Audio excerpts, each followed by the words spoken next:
and the science. Suffice it that the blood of 1,000 men and women was spilled in these laws. Limbs twisted and broken, eyes gouged from bloody sockets, flesh burned black.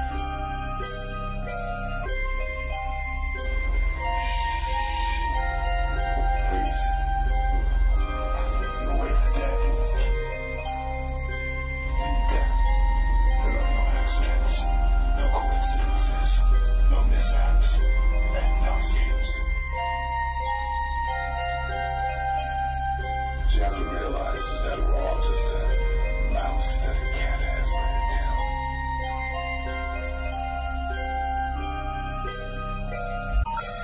The number you have reached, 911, has been changed to a non-published number.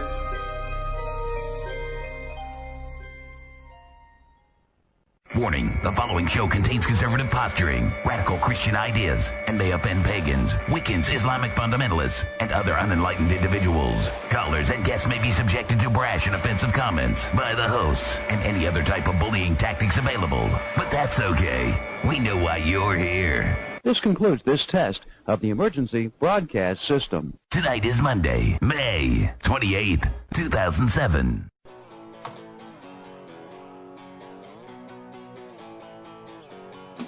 Hey, guys, what's up? Wow. Okay. I'm sorry, I was reading. I was reading something. You know. This is Jay Scott. Don't sound any more enthusiastic about that, Scott. This is Trent Lackey. This is Jay Scott. There you go. This is Trent Lackey. All right. Okay, sorry, guys. Tonight, we have Brent Miller with us. Well, he's not with us yet, but he will be with us soon. And he's going to talk about the Horizon Project, and as well as the remote viewing DVDs that he sent out to us, and we used Chuck as a guinea pig for that. So Chuck's going to be talking to him a little bit too. Yes. And Trent's actually, I'm the only one that hadn't watched it. Yeah, I actually went through the whole process myself. Okay, well, good. Well, Chuck is the one, he's the guinea pig, and you know. No, I'm going to get both of you. Because I really want to, I would like to learn the lottery numbers. Yeah, I would too. I would like for you to learn the lottery numbers. Yes. Especially, we've got that new $20 million thing coming up. Yeah. You know what I mean? That's in North Carolina. That's July 4th, Independence Day, for those of you folks who live in North Carolina or near North Carolina. There's only a certain number of tickets that they're making, and they're $20 a piece. And the odds are pretty well. The odds are speaking. 1 in 125,000 or something. Versus 1 in 125 billion or something. Yeah, I mean the odds are a lot better. I mean that's why the ticket prices are so expensive. Yeah. Well. So, I mean, you know what? But even if we saw the right number, it'd be like, oh, that's the number. And then we'd have to try to find the person who had that number, Yeah. Did you just belch in the microphone? No. Oh, my God. No, that was that is like the epitome of poor radio etiquette. Yeah. I am really sorry, listeners. I'm sorry, guys. I don't even know where that came from. Well, there they all go. They have all left. That's it. Where's my hat? Yeah.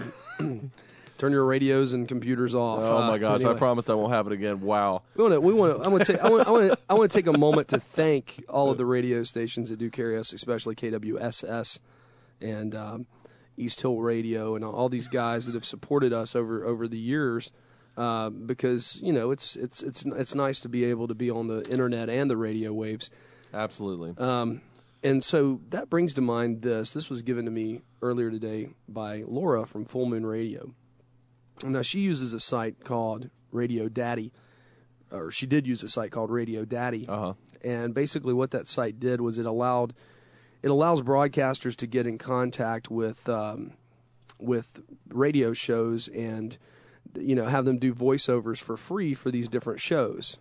Okay, so that's basically what it does. You submit kind of like your ad, and then they take it. Like somebody like Jeff, for example, and Jeff's done a couple. Jeff does all our stuff, but that's true. Jeff, he would take some and he would do them, and they do them for free in the spirit of community and broadcasting. Right. Well, anyway, the guy that owns the Radio Daddy site, apparently, the title of this blog here, you can get this on dig.com, digg.com. It's on the second page as of now. It probably won't be. It was in a email dated May 27th. He basically subject Voice Daddy, licensed traditional broadcasters only. For years, the licensed broadcasters on Radio Daddy have complained about kids and unprofessional people that run podcast and internet stations. While there are many exceptions to this, for the most part, they were right. So before a flame war begins, let me just say I have a lot of internet stations on some podcasters who are friends, and they produce highly professional products, services, yada, yada, yada. Unfortunately, with the ease of producing low-quality podcast and internet stations, children and the feeble-minded have become the majority operators of these. Thus, we have created VoiceDaddy.com as a haven for traditional broadcasters to come and hang out and share their work together. There will be a few exceptions to the traditional to the traditional broadcaster rule on a case-by-case basis. For the most part, though, podcasters, internet stations, and pirates will not be allowed to post on VoiceDaddy. We appreciate your support, yada, yada, yada. Then basically later he comes back and sends out this new message. It's kind of an apology. Firstly, we love podcasters and internet broadcasters on RadioDaddy.com. Including the children and feeble-minded. Exactly. They're a big part of the site, and that's why we made these changes only at VoiceDaddy. Secondly, my comments about children running podcasts and internet stations was meant only to address that. I don't think the wording implied that all podcasters and internet broadcasters were children. That's a note what I wrote, that's note what I wrote nor implied. That's not what I wrote nor implied. But the point is just that. I mean, I just want to bring that to everybody's attention because it really kind of, what do you it think was a little about that? abrasive to her. Oh, And, Laura? Yeah, and it's a little abrasive to me because we started this thing out just on the internet. Mm-hmm. I mean, yeah, we are slightly feeble-minded. That's as true. earlier on when that little slip up, that was clearly the sign of some mental deficit that I am in possession of. But that's why you guys listen to us, because you're feeble-minded too. And, we'll all be feeble-minded together. That's right. And of Birds course, of a feather. That's right. And of course, us and all of our feeble-minded listeners need to write their senators and congressmen and tell them to say no to amnesty for illegals. You can actually start it off. I am a simple, feeble-minded. I'm a simple, feeble-minded voter. Yes. Be sure to make that in caps, voter. Voter. We will yes. vote you out if you do not go our way on this. Yeah, I wonder how that's gonna fly. I don't know. We'll see. I hope it doesn't go. Because that would just give everybody a carte blanche to do whatever. Do that, knowing that eventually I'll be, accepted. Well, what I mean? The good news here is that apparently the powers that be have not kicked back these usurious fees for internet radio. You remember the ongoing debate, Chuck? Uh-huh. And they've kicked it back to 2010 now. So it's gonna be alive for a little longer before they can start charging these usurious fees for the podcasters out there. But I just thought that was kind of that was interesting too. Yeah, I guess so. But yeah, we are real patriots. We're comment in the chat room. I'm surprised you guys are doing the show tonight. That's great. Yes, we are working men, and besides, we don't look at our calendars when we schedule the stuff. So. Memorial Day. Yeah, well, I guess I better put the grill up and the yacht away. Better put the yacht away. Yeah, we're gonna have to cruise to do that it down later. the Yadkin River. And... Well, Chuck was actually you were what? You were in the mountains, weren't you? Oh yeah, man. Hiding. Huh? Boating it up. Oh, you were. Up, you weren't hiding from. Oh, we know he had a Catching some 6-pack. rays and- He had a 6-pack in the pipe. All right. Anyway, well, tonight we've got. Happy Memorial Day, everybody. But Yeah, I'm happy just gonna Memorial go ahead Day. and get We that want out. to salute those that have died for this country and who've served and fought in this country and continue to serve Absolutely. and fight for freedom. And these people that are still not ashamed to be Americans and not ashamed to be patriots. And Anyway, love their country. That's right. You should Nationalism is very important. Yeah, especially in the times when these jihadis are waging their wars. And you're only going to get that here in conservative paranormal talk.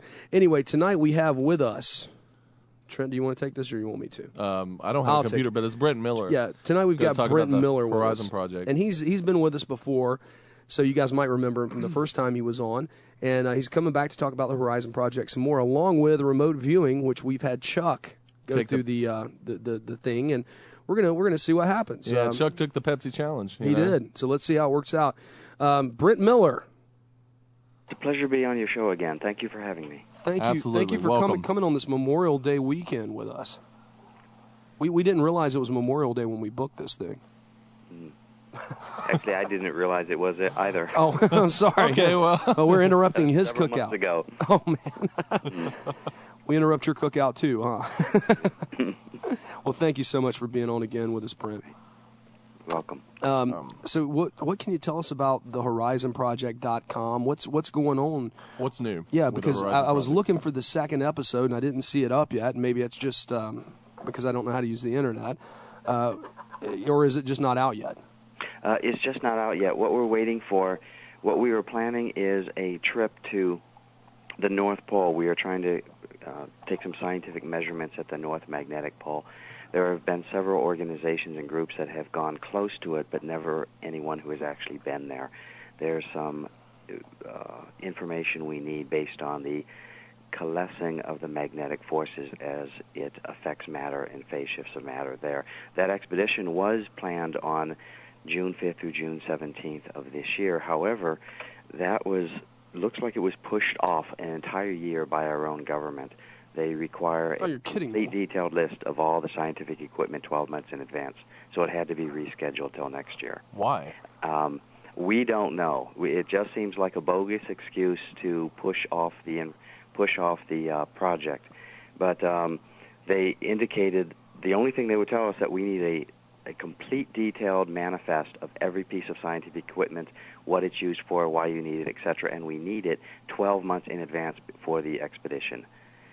Before our own government would approve it. Well, I'm not quite certain why we need our own government's approval to permission to go on such a trip. I'm not sure they have jurisdiction. We've raised the money for the trip. We have the atomic ice cutter scheduled. There's only 2 ships on this planet that can make the trip. One of them is a Russian atomic ice cutter, which we have scheduled with crew, now postponed till June 8th of 2008. We were going to have the information obtained from that expedition in the Second Horizon Project, but it looks like we're going to come out with a second one before that happens, of course. Okay. We're going to put it off that long. Are you planning a expedition to the South Pole and magnetic South? No. Okay. It's just the magnetic North Pole. Okay. That seems to be where all the anomalies are happening. The magnetic fields of the South Pole are spread out too widely. I see. Well, his website is thehorizonproject.com, and also available there you can learn about remote viewing, which is something that Major Ed Daines is responsible for as far as putting out. And we've had Chuck review the DVD package that you sent us, and he's pretty psyched about it. Yeah, we just had, actually this weekend in Las Vegas, I just left it a few hours ago, we just had a remote viewing, I guess, training workshop. Major Daines flew into Las Vegas, and about 100 people flew in around the country to get personally trained by him. It is not a difficult skill to learn. I think of it as similar to typing, learning how to type, that sort of skill. And it's a method by which we can transfer subconscious information from our subconscious to our conscious awareness. And we don't have a theory as to why it works. We in the Western world, we love theories. We not only want repeatability, which we can repeat with 100% accuracy, but we want to know why. We don't know why this works, quite simply. We just know that it does. And, the people who came out of this 2-day weekend workshop, are absolutely blown out of the water because every single one of them in less than 2 days learned how to remote view. Remote view, if I may digress for just a moment. Go ahead. Give you a quick review. I know you got the course. But remote viewing was discovered basically by accident. The military, funded by the CIA, funding a company in California, Stanford Research Institute, took the best natural psychics that lived at the time.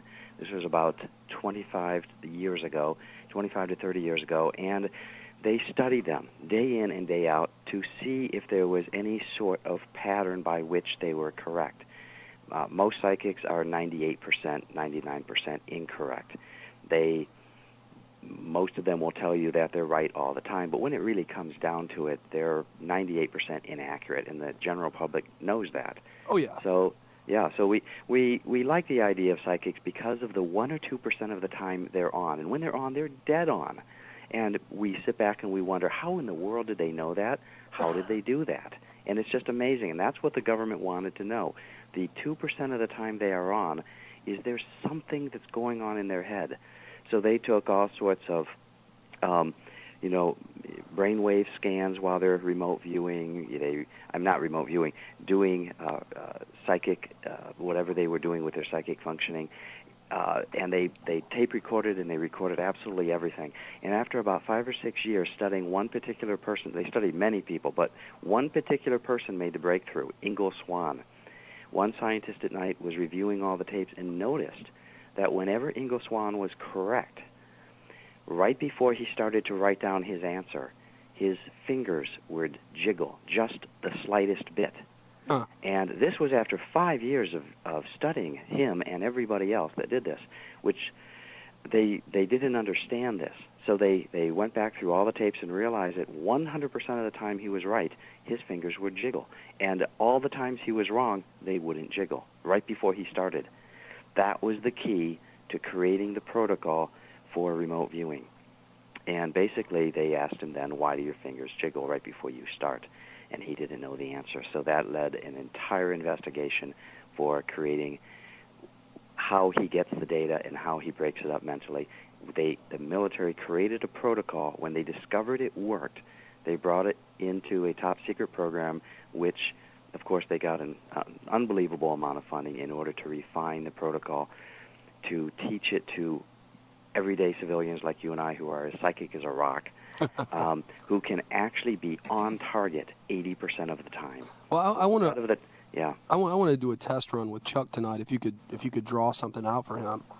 I guess this is the way it works. I'm the only one here, I guess, that hasn't watched the DVDs that you sent. Trent watched them, I think, but Chuck watched them. You can do this with both of these guys. Is that the way it works, guys? No. It's a protocol. You ask a question, and it has to be queued up the correct way. It's like a Google search term. Okay. It's not something you can demonstrate in a few minutes in front of somebody. It's not that kind of psychic functioning. And in fact, it's not psychic at all. It's a protocol by which you ask a question, the answer is given to you, and you spend the next 20 minutes to 2.5 hours, depending on the question, breaking down the pieces of the answer, reassembling them into a site template, doing the analysis and summary in order. It's a lot of work, but you can ask any question. The one thing about remote viewing is people ask where the information comes from. Yeah, we talked about this last time. Mm-hmm. Right, and we don't really know where it comes from. We have lots of theories. But what we do know is one thing that's absolutely amazing. We know that every single question that every human on the planet asks every day, and everybody asks thousands of questions a day. Some people only ask a couple hundred. But for the most part, we're always asking questions in our head. Should I run the stoplight? Where's my lost keys? What should I eat for tomorrow's lunch? We have thousands of questions that run through our head all the time that we don't think about it. What we know as humans is that every single time we ask a question, an answer is actually given to us at an unconscious level, not generated by our own minds. And that answer happens within 1/3 of a second. And that is the genesis of why remote viewing works. That answer impedes upon our nervous system. That is the answer that nervous system impeding is what generates the squiggle. And so the source of the information actually is there with every human on Earth, always answering the questions as quickly as we can ask them. Remote viewing is a very crude protocol by which we can decode that answer, which was given to us in 1/3 of a second. Well, so let me ask you this: Have you ever done any kind of remote viewing as to I know that it was used before for nuclear weapons and things like that in Russia, that kind of thing? Russia has a remote viewing team, and so does the United States. In fact, the Russian team knows our team, and we know their team. We know their counterparts. You can use it really. There's no limitations to the skill. It's just a matter of what you want to target, what you want to know. So definitely not only Russia and China, Europe, India, all the major world powers and up-and-coming world powers already have remote viewing top-secret teams in place. And Major Ed Dames knew his counterpart in the KGB in Russia before Russia collapsed as a country in '92. The team still, of course, exists and continued. And part of our team broke off and went into the civilian world. That's how we know about remote viewing. And there is a team, of course, to replace it within our own government. So yeah, we do use it against them, and they do use it against us per se. The power of remote viewing, though, is for the average everyday person is to use it in any way they would like in order to get the answers to the most important questions they have in life. Let me ask you a question, Brent. I know with everything coming down the way that you guys see it, which ties into the Horizon Project, do you see any kind of threat on a nuclear scale from the Islamo-fascist people, the Bin Ladens? Actually, no, we don't. We do not see a threat from them. We do see a threat from North Korea attacking South Korea. Wow. And what we had seen about 6 years ago was that North Korea would, the very next nuclear device that would be detonated in anger to destroy human life would be that of North Korea attacking South Korea.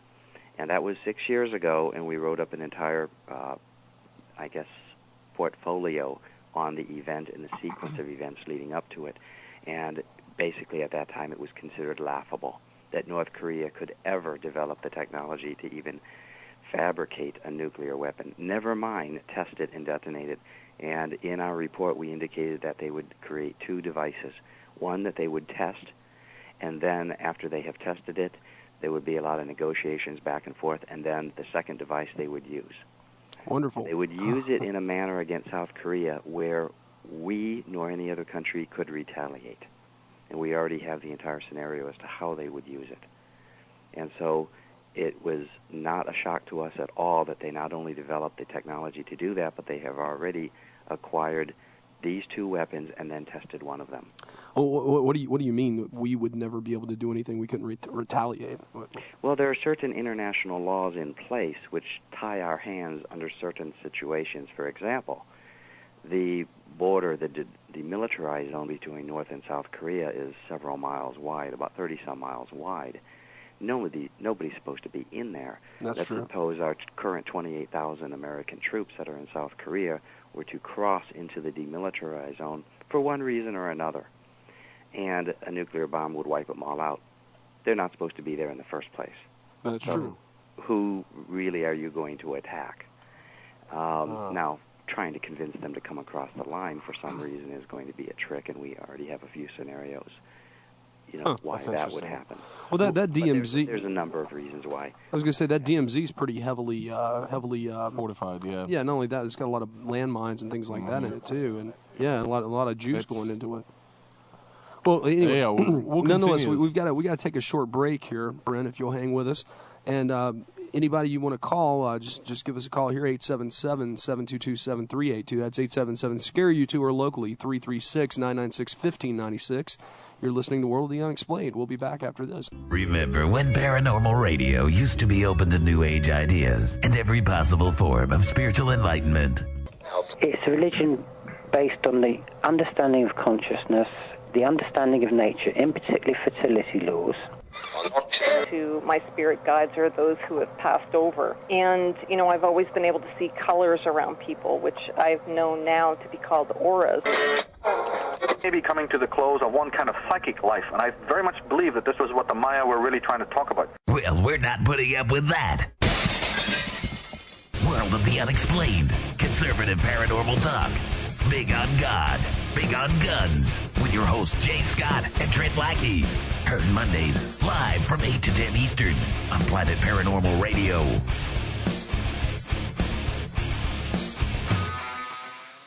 And we have returned. Your own World of the Unexplained. Yeah, thank you. I don't say we're back anymore. We just say it too much. Anyway, so we're here with Brent Miller tonight, HorizonProject.com, TheHorizonProject.com, excuse me. And we're talking about remote viewing. And Trent and Chuck have both watched these remote viewing sessions that were created by Major Ed Danes. Although Chuck was actually the official guinea pig. I just did it out of And curiosity. we were kind of talking about that on break. But I want everyone out there that's listening to hear, what do you guys think about it? Trent, what did you think about it, Trent? Well, like I said on the break, I mean, it seems very, very formulaic in a way of like the data analysis, when you have this stuff coming in your head. And that's really important, not to try to overthink things. That's where I kind of was at fault a lot. But I mean, you just kind of, what Chuck said, Zen-like, tapping in. A stream of consciousness. Right, and just kind of writing the information down. And so the data analysis and how they set it up to, quantify certain portions of whatever the target is, it seems pretty... So did you guys get it right?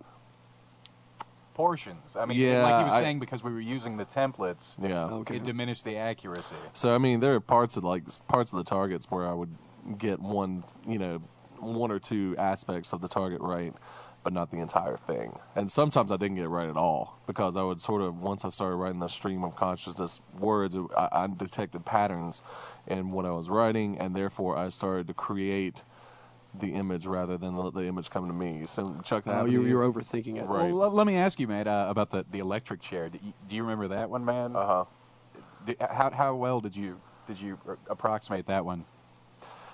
The only thing I got out of that was like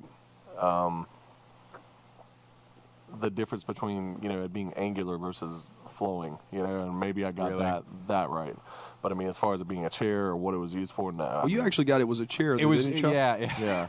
Well, I mean, I got it as something that had straight, angular features, but not as opposed to something. Well, it was definitely like a man-made object, because it had right angles. Mm-hmm. But it also, I don't know, had sort of like the seat and even down to the arm restraints on it. And then as I looked at it even further, there was even like a zigzag in between the two, like a current of electricity. Really? Yeah. Oh wow! So that really, you really hit crazy, head on Chuck. there. I mean, I didn't know what it was looking at it, honestly. Yeah. Until it was revealed. But as That's soon as crazy, one of the Chuck. audience members said it's a chair, I was like, well. That's exactly what that is. Well, there you That's go. cool. No, Brent. So I mean, you got a target. I mean, I got the first one. The first target. The house. Yeah, on the mountains. I mean, I got that. No. Okay, guys, don't give all this away to people now. Oh crap! Yeah, but anyway, Brent just ruined. Whoops. Brent, is this? Just realized what do we you did. find this? Do you find this to be? I'll edit this for posting. But Brent, do you find this to be something that you hear a lot of, especially the accuracy rate diminishing if people, hone in on these templates? The accuracy rate, as you practice, gets better. It really is considered a skill, and that's the closest we can relate to it as a skill. The closest skill I can relate to it that seems similar in my mind is typing. You learn typing analytically. Put your fingers here, precisely on these keys. Now let's move your index fingers. And it's very, very difficult at first. So your accuracy rate is very low, and you're moving very slowly. And then when you get your index fingers hitting the keys they're supposed to hit, let's add on the next set of keys and the next set of keys. And after about 2 or 3 months, your fingers have all the keys, but your accuracy rate is still really slow, and you're staring at the keyboard. Now after 6 months, your fingers are just flying away like mad, and you're looking at another piece of paper that you're transcribing, not even looking at the keyboard. Somebody walks up to you and says, "How are you doing that? How are your fingers, how do they know where to go?" And well, the answer, quite honestly, is, well, I don't know. They just do. But it didn't happen by magic. The person spent 6 months training his unconscious mind to control the fingers in a way to get the letters out in the right sequence with extreme accuracy. So with time and practice, it gets more and more accurate. And right from the very beginning, you are accurate. Right from the very beginning.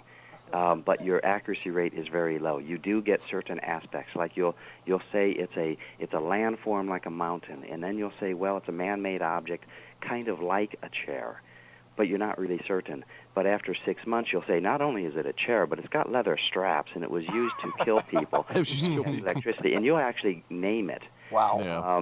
So it's just a matter of a skill in practicing, and what you're really teaching yourself is how to properly identify the data that comes up from the unconscious mind. Now, what is the website for this? Is it remote view, learnrv.com? Learnrv.com. It's a phenomenal course. It is the best course in the world, and it is so easy to learn. There's a free online forum for the students, unlimited questions and answers, and I think Ed Dames is on there himself every day to answer questions that people have.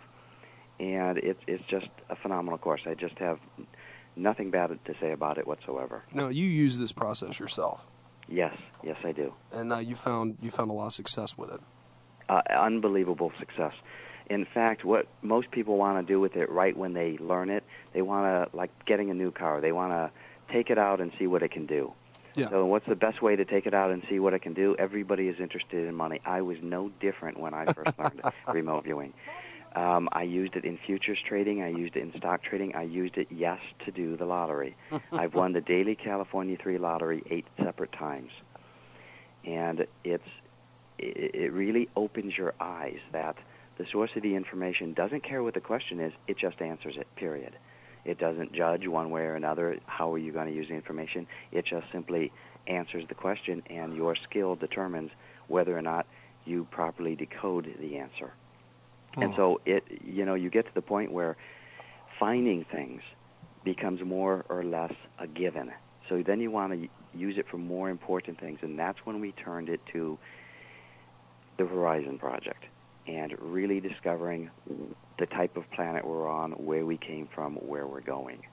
And so the Horizon Project is really a merger of remote viewing and science, and with the focus and emphasis on the scientific part of it to find out what's coming in our future.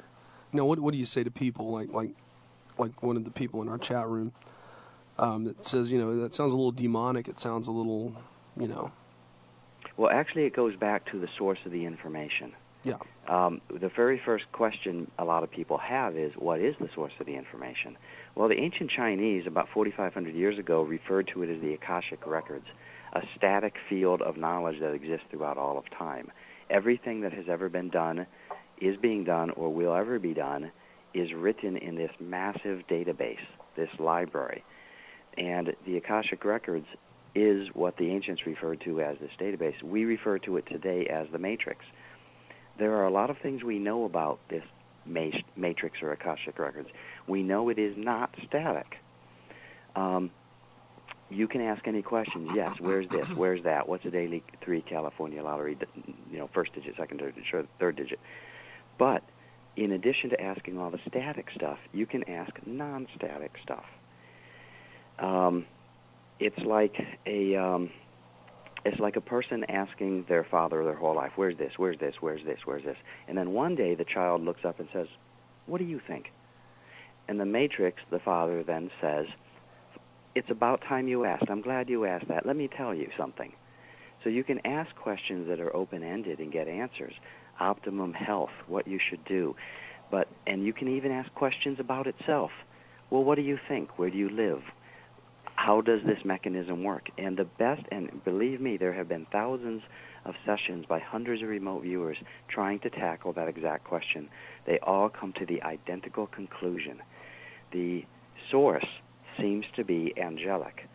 Whatever question you have, 24 hours a day, 7 days a week, has nothing to do with remote viewing.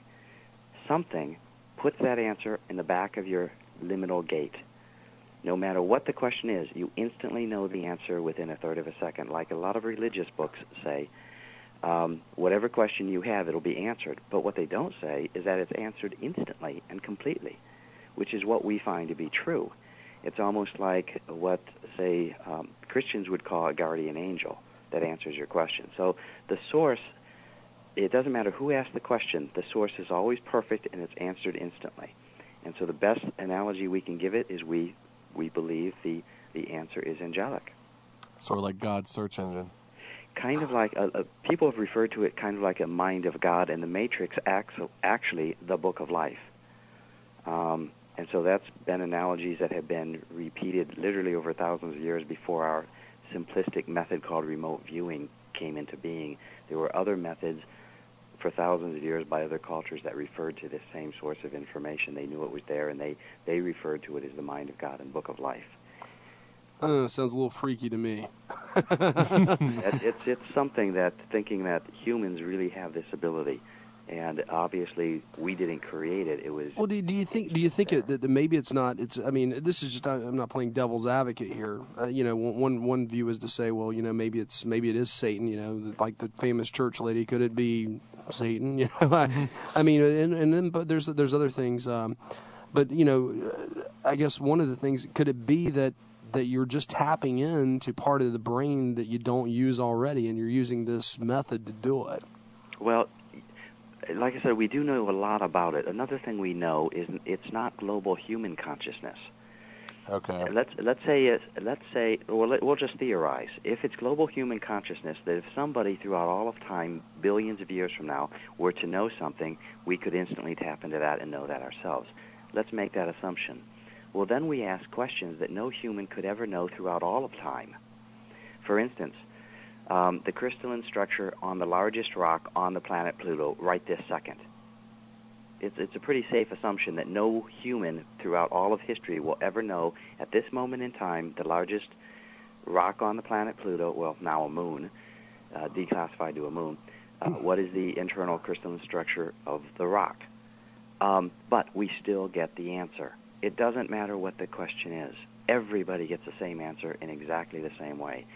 So we know it's outside human consciousness, past, present, or future. We also know, based on questions we ask, that it is intelligent and it will actually alter the question. There's some very, very rare examples that we are absolutely surprised whenever they happen. For example, it will actually refuse to answer the question, which is unbelievably rare. Okay, can you give me an example of one of those? Certainly. And that tells that this teaches us more about it than anything else. If you ask questions such as, where is the lost piece of the Hopi Fire Clan tablet? It's a very simple remote viewing target. Ed Dames' A-Team is used in humanitarian projects at times in order to find missing children. They zero in on missing children, using latitude and longitude and 5-digit zip codes. How successful have they been with that? Accurately. So there is nothing that you can't use remote viewing for.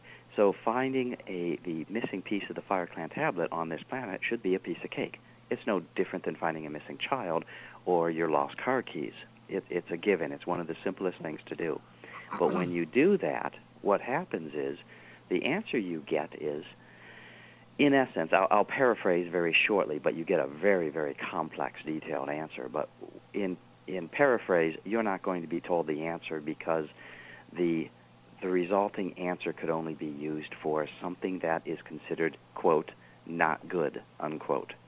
What would happen if you, I'm sorry, I'm not really too up on my Native American Hopi mythos, but I mean, what would happen if you found the lost portion of the tablet? What would That's be the interesting part. Hopi legend says that a white man in the future will find the missing piece of the Hopi clan tablet. That white man is then to be declared and praised as the Messiah, the returning Messiah.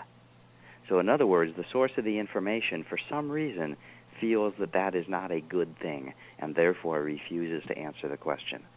It's these type of questions that tell us a lot about the Matrix. But these type of questions are extremely rare.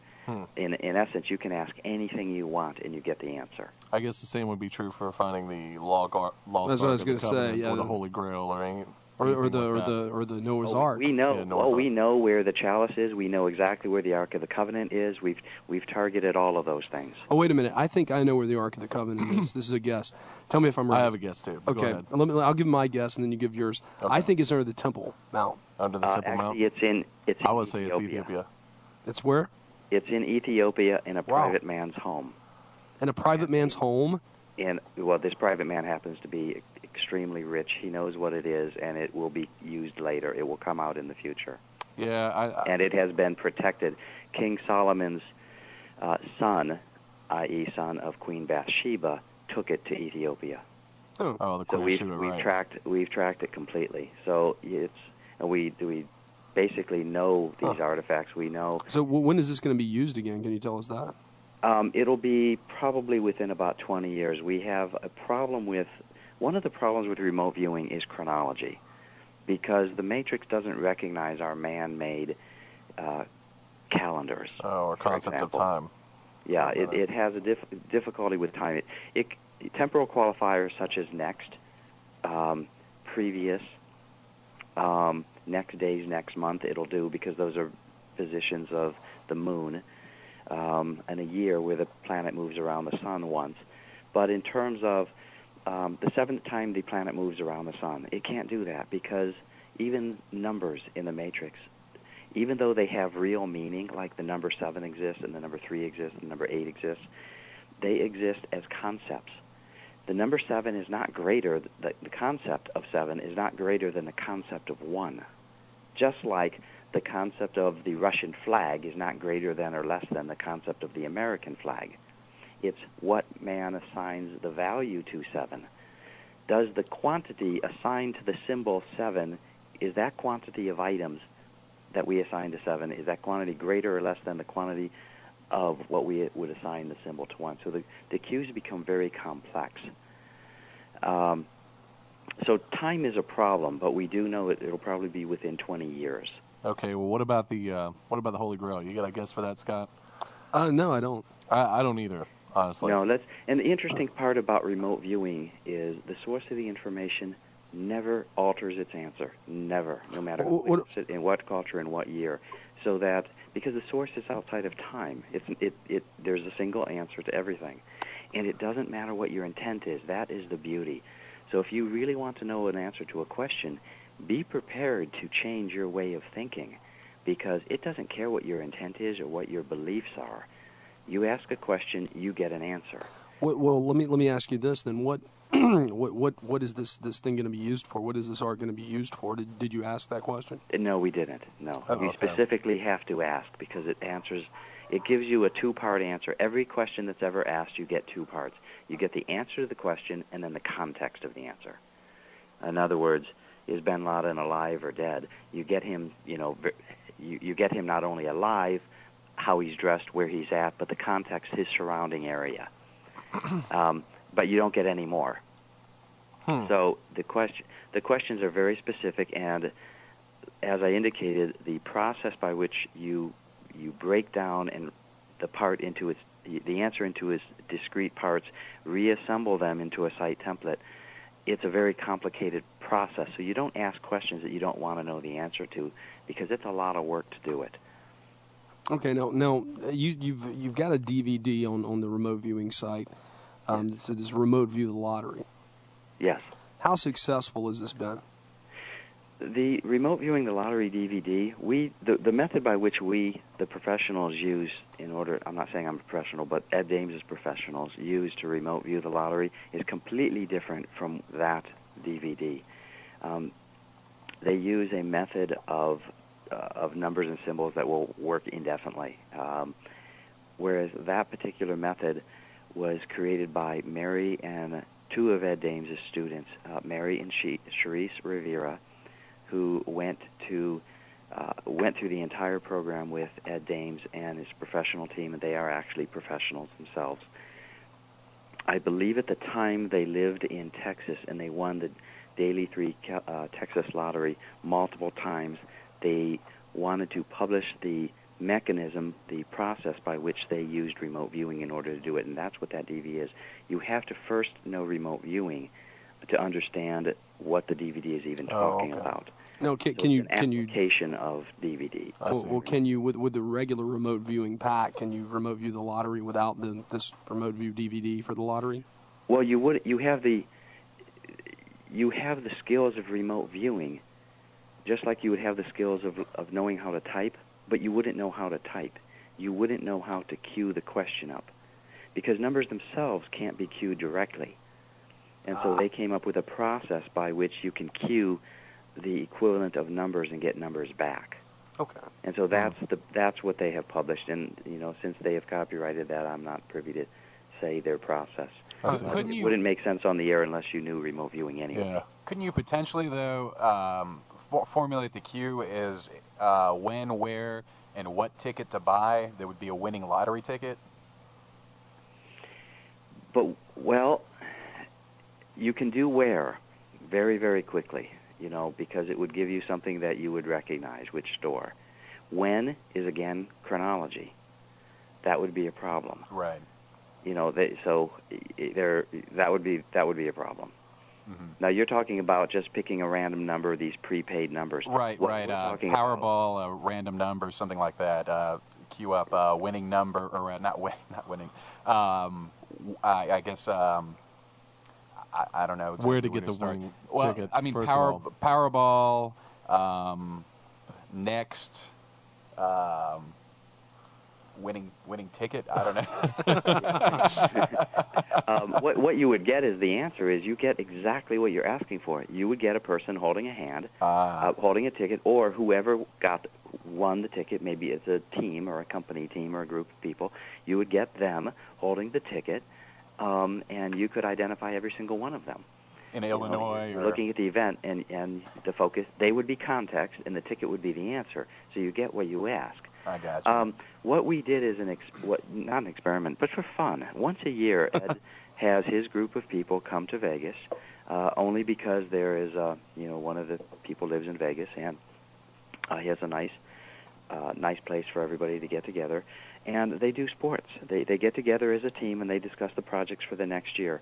The missing children's projects, basically there's a whole series of projects that he and his team does. Well, one of the things they do for fun, and I seriously mean it's for fun, and it's the rewarding part, because this is a lot of work. But for fun, they'll do some sports betting. So they'll get together at 9:30 in the morning, and for about 2.5 hours, by about noon, they have picked the 5 teams that are going to win that afternoon. They'll just pick 5 sets of teams that are playing, and they'll know the winners of all 5 teams. And that only takes about 2.5 hours. What happens is they'll go out and they'll all, there's no question about it. With 5 or 6 people all cross-correlating the data, even though any individual person is only 80% accurate, remember, a natural psychic is 2% accurate. The average remote viewer trained is 80% accurate. But when you have 5 or 6 of them, and you look at the overlapping data, that is 100% accurate. So there is not the slightest doubt in the world as to which of the 5 teams are going to win that afternoon. So everybody goes out and places a 5-team parlay. So basically, we could all our whole group here, me, Chuck, Trent, and our phone screener D, we could all get together and we could learn this stuff, and we could the NFC, AFC champion, and make Super some Bowl money champion. here. You look at the overlapping data, and what we did last August is for every $1,000 you put down, you got $52,000 back. I could live with that. Casinos have a limit. I think so. I think we can all live with that. And that's what people were doing. They were going from casino to casino, putting the maximum bet down, and then the next day they'd go to casino to collect each of their winnings. Wow. So and then Chuck really would be counting money in the back. That's the fun part of it. But, after a while you realize that, even though you can do that with it, and that's what everybody uses remote viewing for when they first start, but you find out there's really much more to life than that. You can find out some serious answers to questions that you need, such as, for example, that doctors can't. Your mother is sick and dying. What is the best treatment cure? The optimal treatment cure? These questions are easily answered just as readily as, which team's going to win this afternoon for this particular game. And those are the really important questions. Yeah. Because then you say, okay, you need to go to Scottsdale, Arizona, where this particular doctor at Mayo's clinic is waiting, and he has the exact cure that you need. Speaking of Scottsdale, Arizona, we want to give props up to KWSS out there, by the way. They carry us every week. Anyway, Brent, we're going to have to take another short break, and this is our long break, so it'll be about 5 minutes. So we'll be back here in just a little bit here on World of the Unexplained. You guys call in. I know you're out there listening, 877-722-7382. Any questions you have about this product, or locally at 336-996-1596. That's toll-free anywhere in the United States or Canada. So give us a shout out here, and we'll be back just after this break. Once again, this is World of the Unexplained. We're here tonight with Brent Miller, and the numbers, by the way, are 1-877-722-7382 or 1-877-SCARE-YouTube. The local number is 336-996-1596. We know you're out there. Give us a call. Talk about an RV. Talk about the Horizon Project. Talk to Brent Miller. And we're going to get into the Horizon Project right now. Now, we spent a lot of time talking about remote viewing, and now there's the Horizon Project. What's the connection there, Brent? Well, the Horizon Project actually does have its connection or genesis in remote viewing, and it actually started in the original military team that we talked about. The team in remote viewing, there's how to queue up a question, and then the skill itself to get the answer, to translate the answer, and then the analysis of the data. So remote viewing is really 3 parts. But in the genesis of creating the remote viewing protocol, the original top-secret military team of about 20 people spanning the first 10 years, they were creating the protocols. They try this, it doesn't work as well. They would try something else, it would work better. But so during the process of creating the protocol, they made a lot of mistakes, thousands of mistakes, to get to the protocol to the point where it is 80% effective, and the results are really phenomenal at this point. But during that process, because of the mistakes in queuing the question, defining the question, the source would give them the question or the answer that they asked, period, whether it's the question they wanted or not. So they learned how to queue a question properly besides the rest of the protocol itself. Now, that led to quite a lot of data coming in by the military teams, which suggested something was very, very seriously going to damage the planet, in the immediate future, within their lifetime, within, say, 50 years. And the amount of data that they had based on these unfortunate queue problems when they were creating the protocol suggested massive worldwide catastrophes, massive tidal waves, solar flares hitting the deck, winds of 300-plus miles an hour. They couldn't fathom what was going on. They first thought there was a nuclear war because that's their mindset, they're the military. But then when they actually when they got better at it a few years later and they re-explored those events, they realized there's no radiation, there's no bombs going off. It is a global effect. And that led to them having just, box loads of data suggesting something very, very serious and catastrophic is going to affect the planet within a few decades. They didn't know exactly when. They called it a point of discontinuity, because when everybody reached that point, their data just showed pure havoc, everything breaking out. There was so much stuff happening, they couldn't figure out what the cause was. So that was the genesis of what we call the Horizon Project. What is this thing? What is this event? So we took each of these individual anomalies and used remote viewing and researched factual history, scientific evidence, flying around the world talking with some of the world's leading physicists, geologists, quantum mechanics individuals, people who study the ancient civilization, ancient cultures, ancient technology, ice core samples, and putting all the data together, we started painting a picture of basically the life cycle of this planet, showing that it has been through multiple cataclysmic effects.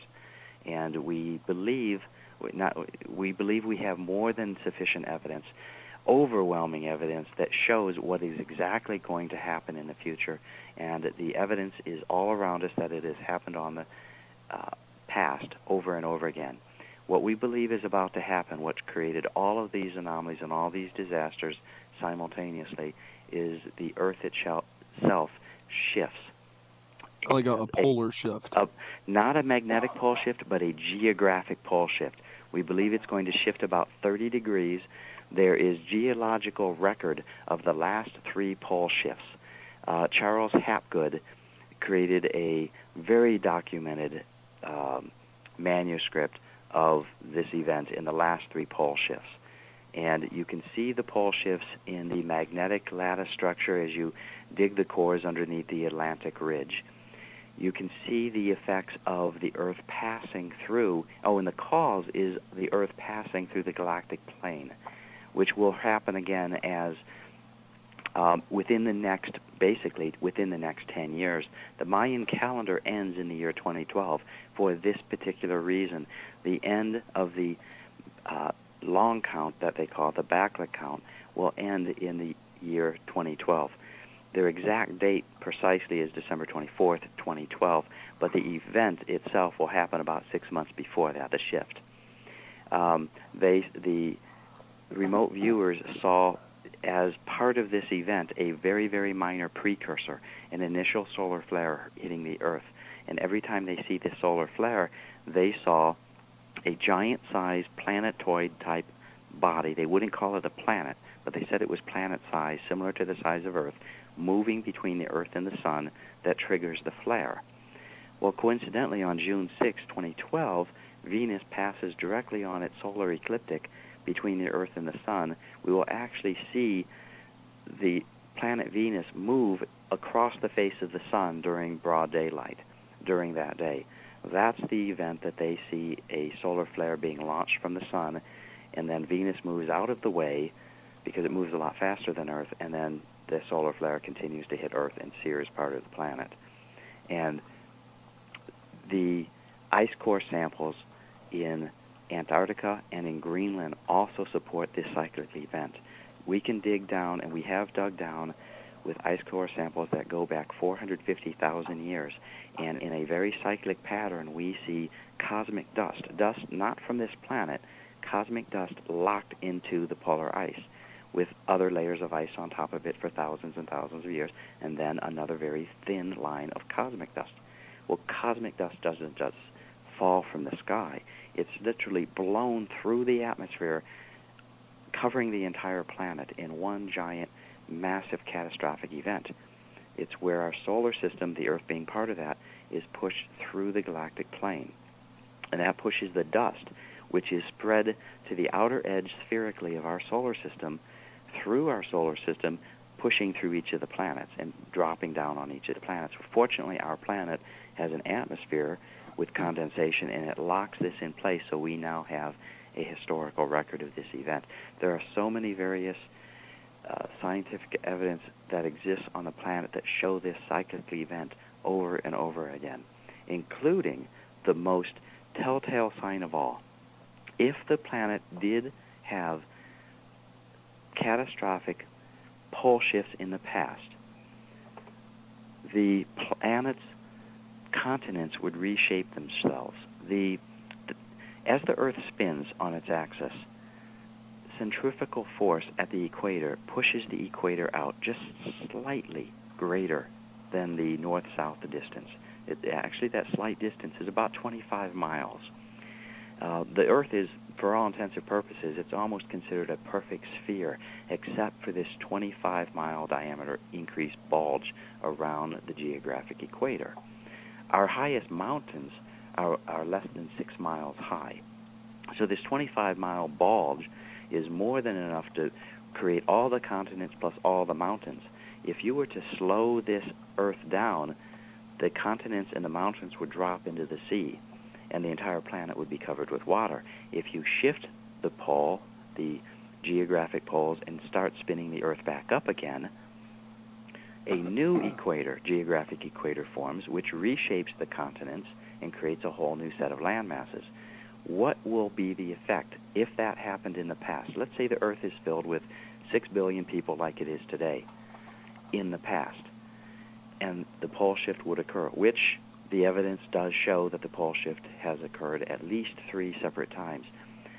The current major cities that exist on the planet near the coastal lines would now be buried under the ocean. That would be the first thing we would look for. And interestingly enough, that is exactly what we find. We find buried cities around the continent. We have a... now, how far inland would this go?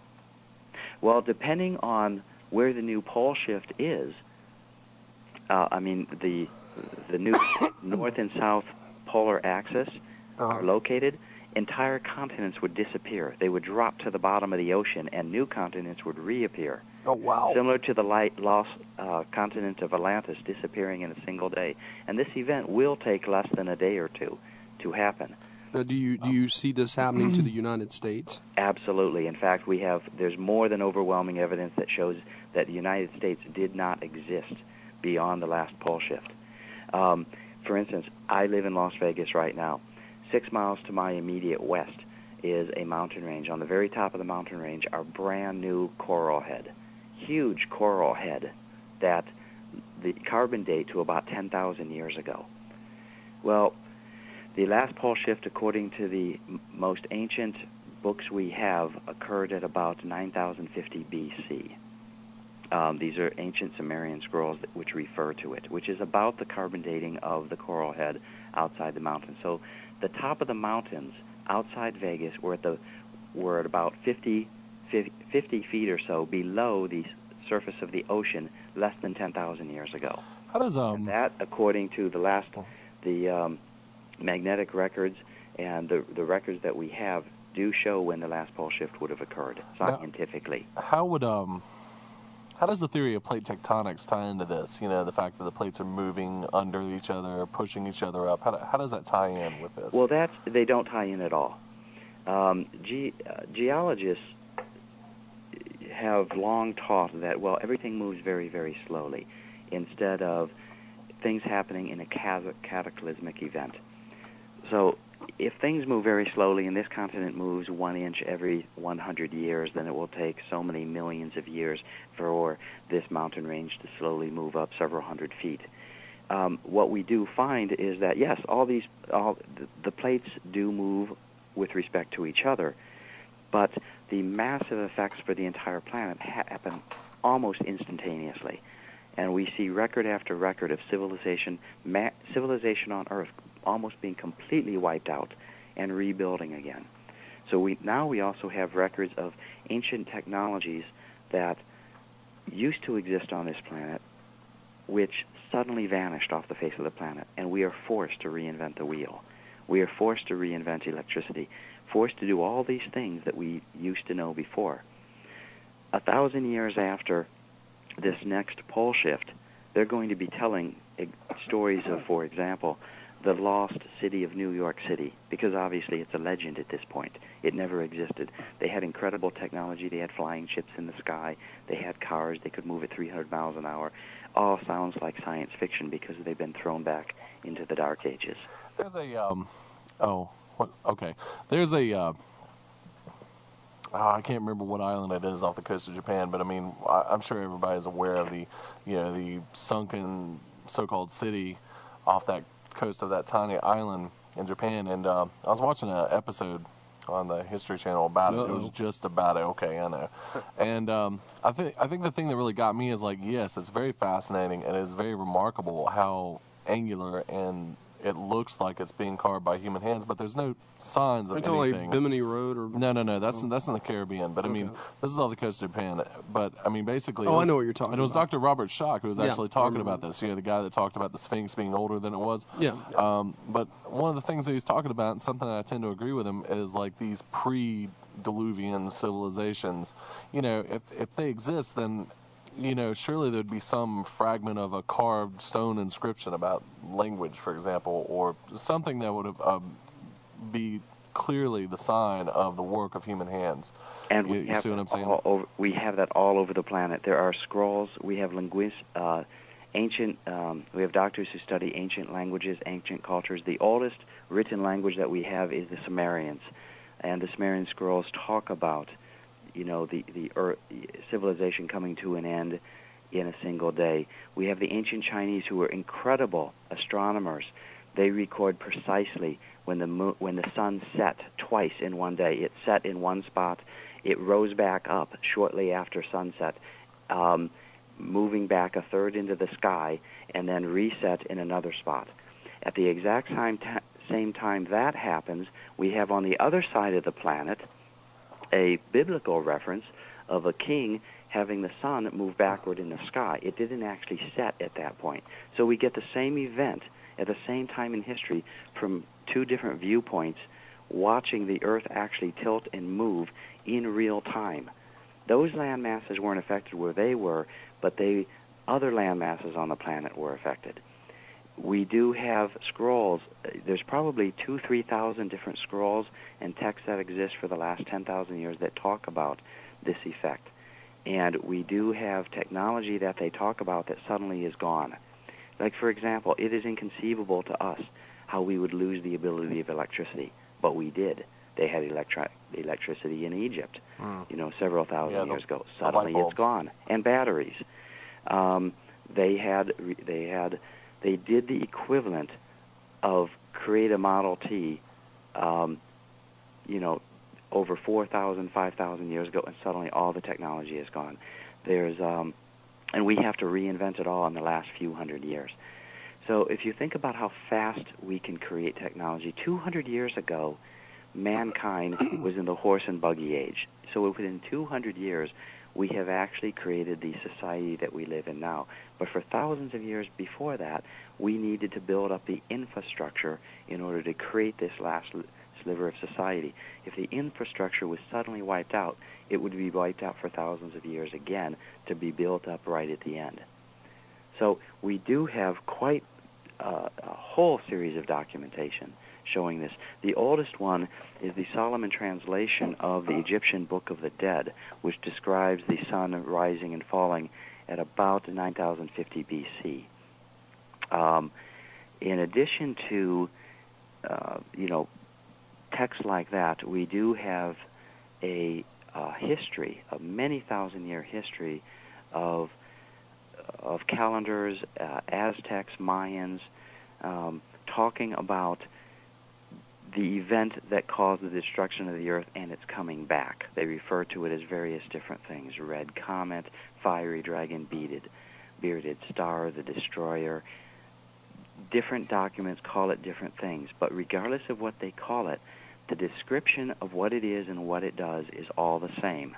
It is the precursor to the effect of basically destroying civilization, and it restarts again. Mayan calendar shows that basically, however they know this, and we don't know how they have come to this conclusion, that civilization has ended and started 4 times, and this is the 5th time.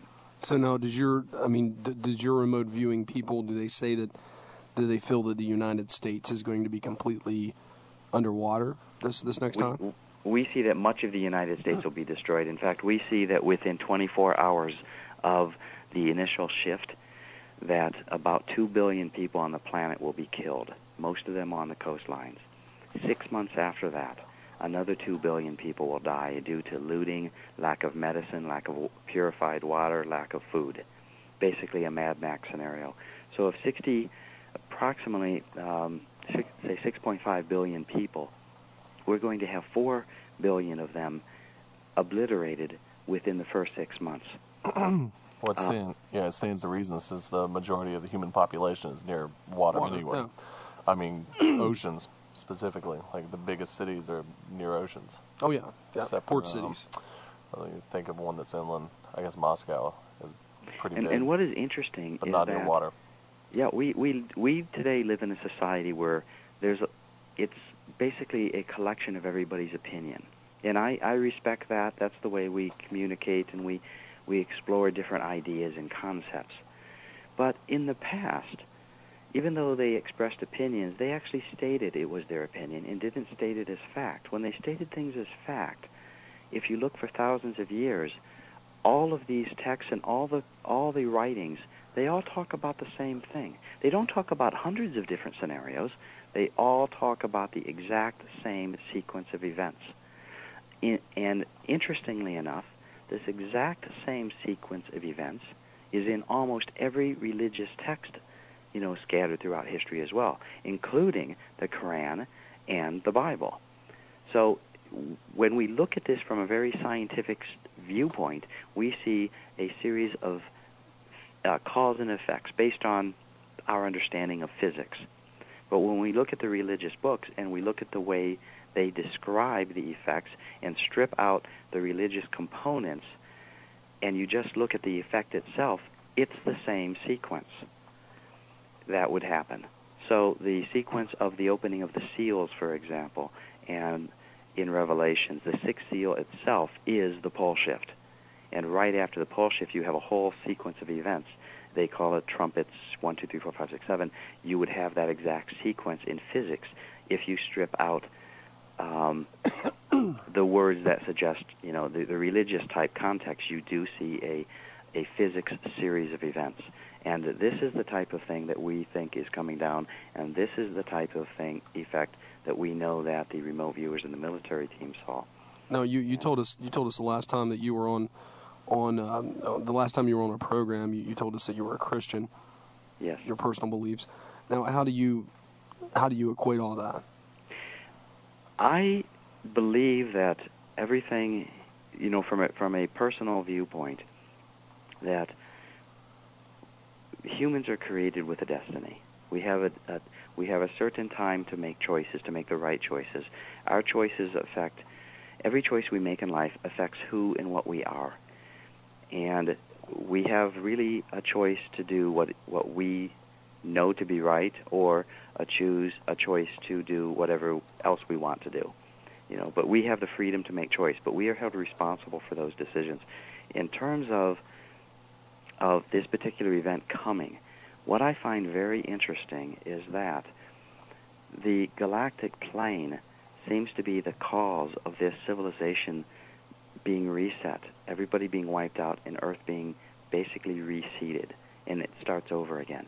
What I find interesting is that the most sophisticated quantum analysis today and the most brilliant scientists today do believe that this effect will be caused by the Earth passing through the galactic plane, which is a gravitational field which is shot off from the supermassive black hole in the center of our galaxy that the whole galaxy spins around, all the stars of the galaxy. That being the case, when Earth in our solar system passes through it, we will go through the equivalent of a subtle shift in almost like a dimensional context, as the theories in physics show would happen as if you were to personally go into a black hole. In other words, a dimensional shift relating to the equivalent of what religious texts might refer to as the rapture in many cases. The Mayans had actual legends about this. They actually stated in their legend, in their vernacular back then, when the four corners of the earth sit on the dark rift, and oddly enough we call it the same thing today, it's still called the dark rift, a cosmic sky portal will open up, and it goes on from there. You'd have to, investigate, their wording from there. It gets a little confusing, but they refer to the same sort of thing that, say, in religious texts refer to rapture and things like that. And then, yeah, well, I mean, you as a Christian, I mean, you believe there's only one rapture, right? I mean, come on.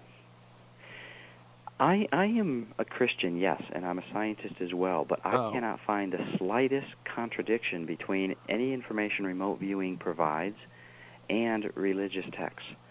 No, I wasn't saying that. I'm just saying if you believe what the Bible says, I mean, don't you follow the opinion that there's only going to be one rapture? And the return of Christ. And the return of Christ. The devil what you're really asking is, let me change it the way I understand the question. Okay. There's multiple, quote, Christian religions. There's Baptist, Mormon, Catholic, etc. But what I'm trying to, this is the sad part. There is one text, and based on the translations, there's many translation errors in what we refer to as the Bible, a collection of 66 books, scrolls compiled and put together as the canon.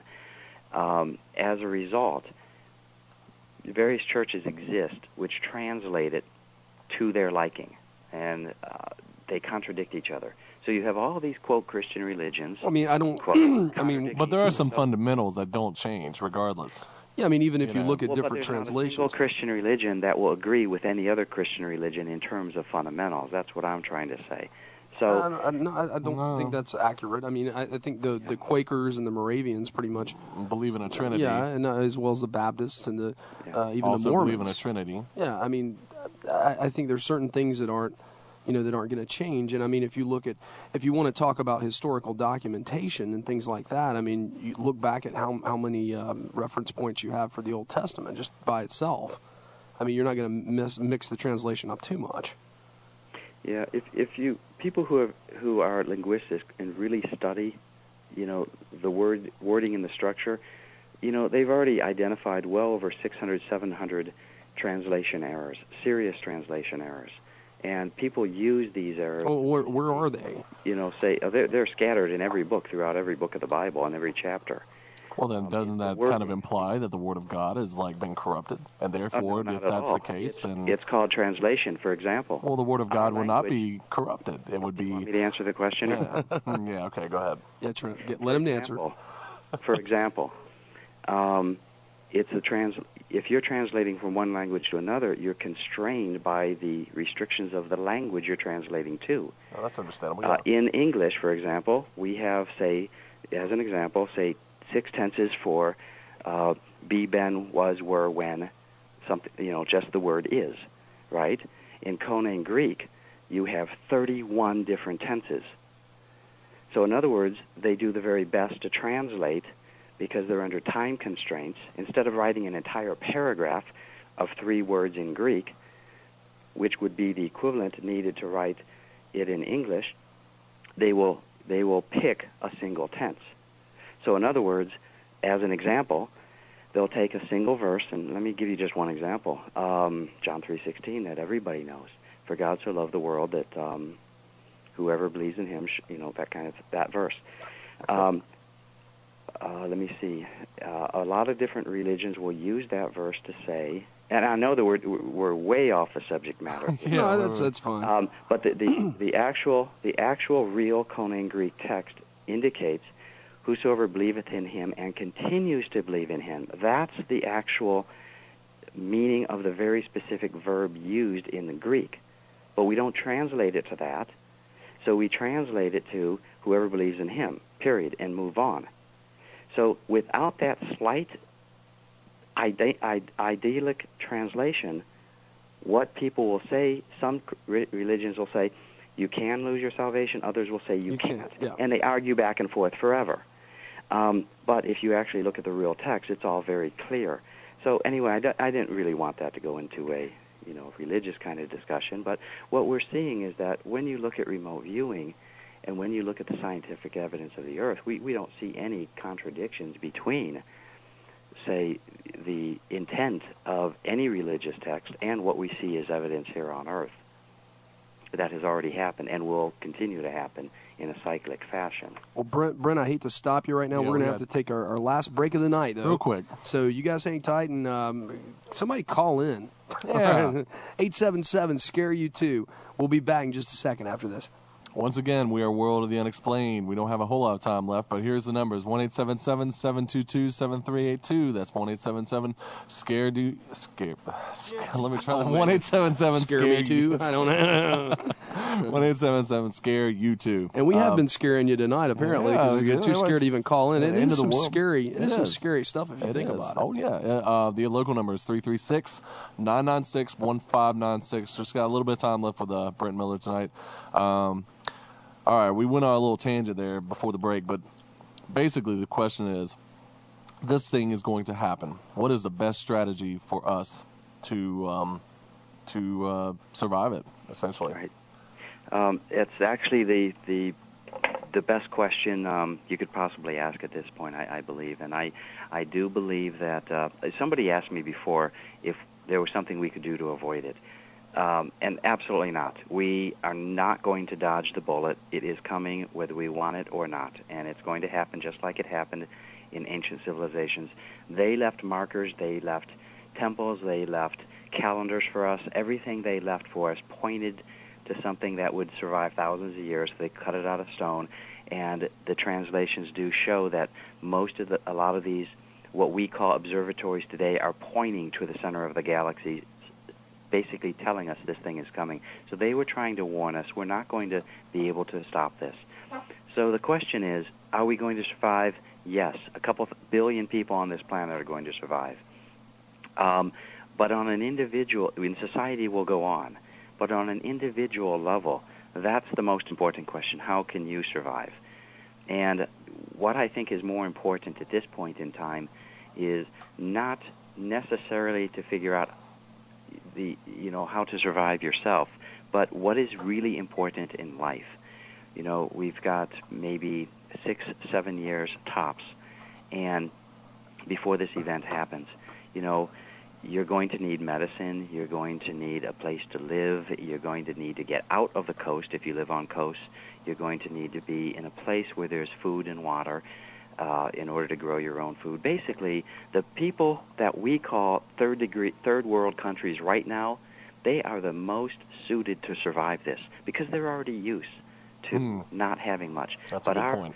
incredibly high-tech, industrialized United States, where we have to go to the grocery store to get food, we are in deep trouble because when those grocery stores shut down and our gas stops flowing and we don't have cars and everything's in walking distance and we don't have hot and cold running water or any water, that's what you have to think about.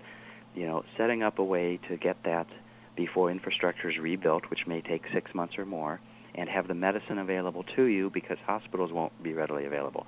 That's number one. Okay, actually, Brent, I hate to interrupt you, but we have a caller. This is Rich Anders from Georgia. Hey, Rich. Hi, Jay. You want to know why nobody called in? Why? 877 number is on answering machine. It should pick up. No, it doesn't. You're kidding me. I tried to call the other number. Oh, okay. Well, thanks for calling. Yeah, thanks, Rich. What you got? Well, you've a very interesting guest, and you finally changed from remote viewing to a very interesting topic, which, of course, as you know from our last interview, is a domain that I'm very familiar with, and I would like to ask you some questions. Okay. First of all, hi, Brent. Very interesting to what you tell me. I assume it's right to say that you and your colleagues get your information from unseen entities who communicate with you, and you call it remote viewing, right? No, that is not correct. How does it work? I'm very curious about that. The entire Horizon Project is based on science, period. The reason why we started to approach what was coming in the future was because of what the remote viewers in the military unit saw coming up ahead. Mm-hmm. But the data itself, and we are using some of the world's top scientists in every field. We look at the underwater cities, we look at the polar ice caps and the ice core samples in Greenland, we look at all the ancient languages and technologies, the Mayan calendar, we look at all the prophets for thousands of years, the Corbin, various scrolls and books, and the scientific evidence speaks for itself. We don't need anything other than the science and to show what's here on Earth. And we have very detailed, complicated mathematical models to show exactly what's going to happen. It has nothing to do with hocus pocus, remote viewing, or anything of the kind. The Horizon Project is strictly based on science. It just so happens that remote viewers see identically the same thing, and all the ancient texts and religious writings, including the Bible, support and say the same thing as well. Now I have a question. Do you have any contemporary texts that you are investigating? Do we have any what? I'm sorry. Contemporary texts. Yes. Some of the scientists and some of the researchers have written some documents. Path of the Pole by Charles Hapgood, Underwater World by Graham Hancock, Earth Catastrophic Past and Future by, it was published by Huntington Eagle, Peter James and Nick Thorpe, Ancient Mysteries. There are literally thousands and thousands of references in books that people have written over the years, but they all have pieces and slivers of the puzzle.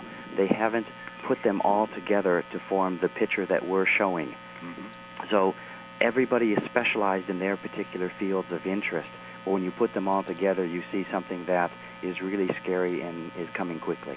Well, I give you something even more scary. Write down God's Ultimate Task as a book I wrote, and I think it fits right into the category that you just mentioned. Mm-hmm. And I think you will find a lot of information that you will, it's exactly along the line that you're talking about, and a little bit more, and so it might be very useful to you. All right, we'll do that. Now, the next question that I have, you were talking about the passing of the equator. Do you concur with the data of the Maya calendar and the I Ching? In terms of the time frame? Pardon me? In terms of the time frame? Yeah, of the end of the world. The Mayan calendar doesn't specifically give a date for that. They just showed the end of their calendar being in December of 2012. They do talk about a 7-year period of purification, similar to other religious texts that talk about the same 7 years, including the Bible. The Mayan calendar talks about the solar system passing through the galactic plane. It takes about 20 years for our solar system to pass through the galactic plane. We started passing through it in 1998. That's when, once you start, as we started moving through the gravitational wave affects the spinning of the Earth. That's when the Chandler wobble stopped. Now that we've passed through the initial wave, the Chandler wobble is starting to move again. So it takes about 20 years to pass through it. We are already doing that right now. That is why we see all around the planet incredible increase in ocean temperatures, which is creating carbon dioxide in the atmosphere, all these incredible weather anomalies that are happening. U.S. Geological Society reports more earthquakes around the planet and in greater frequency and intensity than ever before. NOAA reports greater weather anomalies around the planet than they've ever recorded before, and all of these will continue as we get closer and closer. So all these effects are coming up. So now the question that I have, the vastness of the event, it's a global catastrophe that you're talking about in not very uncertain terms. They don't come all by themselves. What's the event that triggers it? Is it a hit by an asteroid or a comet? What is the trigger? The trigger is Earth. Earth moves. Earth moves around our sun in the solar system. Our solar system is moving through space, and it is approaching for lack of a better word, an invisible plane I'm referring to as the galactic plane. Yeah. It is a gravitational wave which comes out from the center hole. Well, that is the trigger. As Earth moves closer, as the solar system moves closer and closer to it, its effect on our solar system, and it's not just Earth, of course, it's every planet in this solar system, will become greater and greater.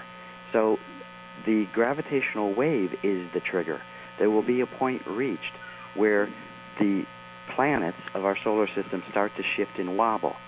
And we're starting to see the very, very slight effects of our approach right now to that happening on our planet, as well as 4 other planets in our solar system. Excellent. So the closer we get, the greater the effect, until we get to a point where, like a spinning top on a table, you push it a little too much, and then it suddenly shifts.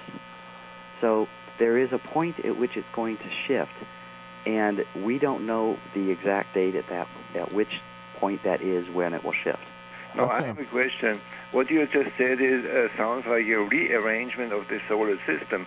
So is it not only a polar shift, but could it be that all the planets have orbital jumps, that they have different orbits after the... No, I'm not saying that at all. Nothing of the kind. And I'm not saying a rearrangement of the solar system at all. It's just that the effect will alter each of the individual planets slightly. Well, Rich... This slight alteration will cause devastation on each of the planets, but we're the only one that's populated, so that's why it affects us. And when did you say was the last shift, according to your findings? The last... How long time ago? No, not a long time ago.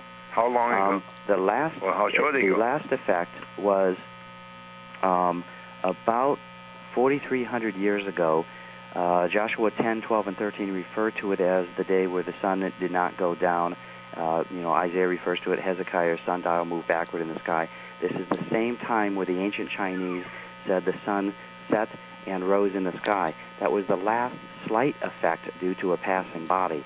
But the Earth itself shifted very, very slightly because it rose and set in a different spot, and it rose in the morning but in a different spot in the sky. So we know, according to ancient Chinese records, which aren't very far ago, but that shift was so slight it caused very little damage. The one that caused tremendous damage was 9050 BC, of course translating that to our Gregorian calendar today. Yeah. Well, Rich, we appreciate you calling, but we're starting to run out of time. So you're running out of time. Yeah, that's right. It happens. Brent, do you have anything where I can read about these things on your website or so? Yes, at thehorizonproject.com. Yeah. Okay. Well, I would like to interest you to read some of my stuff too. You can have a first check of my website, richanders.com. I would appreciate if you could contact me, because what you say ties very much into my research, and I think I might have some interesting information for you too. Okay. All right. Appreciate it, Rich. Well, thanks for calling, Rich. We appreciate it. Pleasure. Okay. Okay. Well, we'll give you a couple minutes, Brent, to wrap everything up if you want to. All right. I do appreciate being on your show again, and I wanted to let everybody know they can get more information at thehorizonproject.com, or they can give us a call toll-free at 866-607-8439. Okay. And when is your next Horizon project? When is it going to come out? Well, it's scheduled to be, production is going to be finished probably by the end of this year, which means it's going to come out in the first quarter of next year. Okay, I see. And for RV, you can learnrv.com. Is that correct? That's yes, the website for learnrv.com. Hang on, we got another caller. We're going to patch him through real quick. Oh. Who is it? Laura. Oh, hey, Laura. Hi. I'm interested in the science of, well, actually, a couple of things. First of all, I had a very strange dream once where in this dream I was working for NASA, and NASA was the only company that knew that there was this asteroid coming, and we were all going to go up in this rocket and leave the planet. And I said, no, I'm staying. Well, and then another time I had a forward progression done, sort of like the past regression. It was like a forward progression. And I saw this devastation and these like lean-to shack type things and people without food. And it was very traumatic for me, and I was very, very upset about it. What I'm asking is, when you're guiding these people through this remote viewing process, how do you get them to not experience the emotional part of it? Because there's got to be some of that when viewing this stuff. It's remote viewing. The term remote is a misnomer, and the term viewing is a misnomer. Nothing is remote, and there's no viewing involved. They just chose that because they didn't have any other phrase for it at that time. It is completely a detached data collection mechanism. It's really getting direct knowledge to direct questions. And part of the protocol teaches you to identify any emotions you have with the data that you're collecting and get rid of them during the process. So it's built into the protocol. I see. We call that the aesthetic impact at the moment, and you have to identify it and discharge it, because you're right. It can interfere with the data itself. Yeah, that's what I was wondering. But remote viewing would be absolutely wonderful tool for what you're describing. You would learn remote viewing. You would identify a particular dream that you had. The dream itself is usually quite unimportant, we find, because it is created by a seed. Something is causing it. So you would target the dream and want to know what is seeding the dream. In other words, what is causing you to have that dream, and that's what you really want to know. Because it's generally a lot of times a warning from your own unconscious mind, and then that can help you in the future. Right. Well, okay. Okay, thanks so much. Thank you, Laura. Appreciate it. Bye-bye. Okay, wow, two in the last 10. minute. Okay, Brent, is there anything else you would like to add? Final words? I do appreciate it, and I hope to be on as soon as this next documentation is released. Excellent. Definitely. We want to bring you back. We want to see what happens when you get up there in the North Pole. That's going to be really exciting, I think. Yeah. Yeah. Well, provided the government doesn't. We'll keep in touch, Brent, and I'll definitely have you back on when that new one comes out. Yep. Okay, great. Thanks again for letting us use the RV, and Chuck becoming the guinea pig, and me just sort of doing it out of curiosity. Yes, definitely. Thank you. I appreciate it. We'll keep working on it. We've actually had some. We can do to help. You can always visit us, and we, of course, provide unlimited training and support for you. Excellent. Awesome. Well, thank you so much. Appreciate it, Brent. Right. Thanks again, Brent. We appreciate it. Have a good night. All right. Bye-bye. All right, Brent Miller. Hey, maybe since he said unlimited support, that means we can get the remote view the lottery stuff, right? That's next. Or maybe we can go to Vegas. That's true, and we're all gonna. We can go to Vegas and remote view the lottery. Really That's right. Money. It doesn't matter because in a couple of years we're all gonna be like Mad Max. Anyway, I think I'm gonna start building that Thunderdome actually now with all the money that I have somewhere in a desert. That'd be cool, right? I'll be Blaster Master, except I won't have the master. I'll just be the blaster. You know what I'm saying? Because there's a little dude sitting on the guy, and I'm a pretty big guy, and I'll swing on a rope and attack people with a chainsaw. You know? I just I'm sorry. Jeez, it's serious stuff, really. But I mean, that's the future. If that's the future, then we better be prepared for it. No, I'm just kidding, if that's the future, the smart way, not building Thunderdomes. That's idiotic, but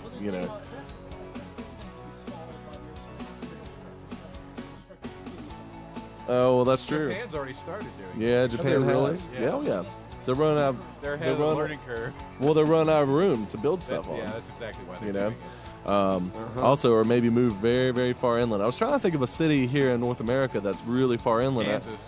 Yeah, but I mean, what's really in Kansas that has some size? I want to say, what's that? Well, Wichita, no. Kansas City.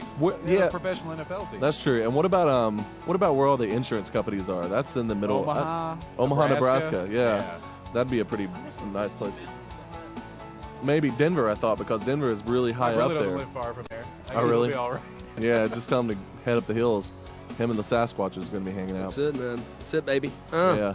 Anyway, but that's some pretty crazy stuff. Brent's a nice guy, and to let us borrow those CDs, they're very interesting. Well, you guys should check it out on his website. So, until next week, who's on next week? Does anybody know? I know. Yeah. Yeah, well, I used to have a laptop, but I don't anymore. I know. Poor guy. Yeah. I try to remote view the chat room.